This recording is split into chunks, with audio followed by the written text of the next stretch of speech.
Saudara, Maijen Dodi Triwinarto resmi menjabat Pangdam 15 Patimura menggantikan Maijen Putranto Gatot Sri Handoyo.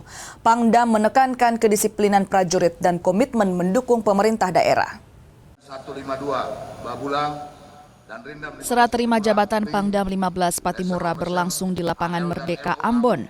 Maijen Dodi Triwinarto yang sebelumnya menjabat dan Satgas PKH Garuda kini menggantikan Maijen Putranto Gatot Sri Handoyo sebagai Pangdam 15 Patimura. Proses administrasi jabatan sebelumnya telah dilakukan pada 8 April yang dipimpin Kepala Staf Angkatan Darat, Jenderal Maruli Simanjuntak di Markas Besar Angkatan Darat.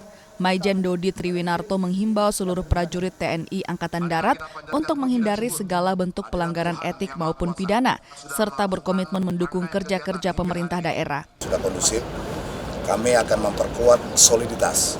Jadi soliditas Forkopimda itu harga mati. Kalau kami sudah kompak, bagaimana caranya kita tetap saling membahu, saling merangkul. Kemudian yang berikutnya, visi misi kita yang menjadi suatu prioritas adalah bagaimana menjaga kondusivitas di daerah Maluku dan Maluku Utara. Hadirnya kepemimpinan baru menandai babak baru dalam menjaga stabilitas keamanan dan percepatan pembangunan di bumi raja-raja. Sinergi lintas sektoral menjadi fokus utama dalam masa jabatan Pangdam baru. Yahya Lating, Kompas TV Ambon, Maluku.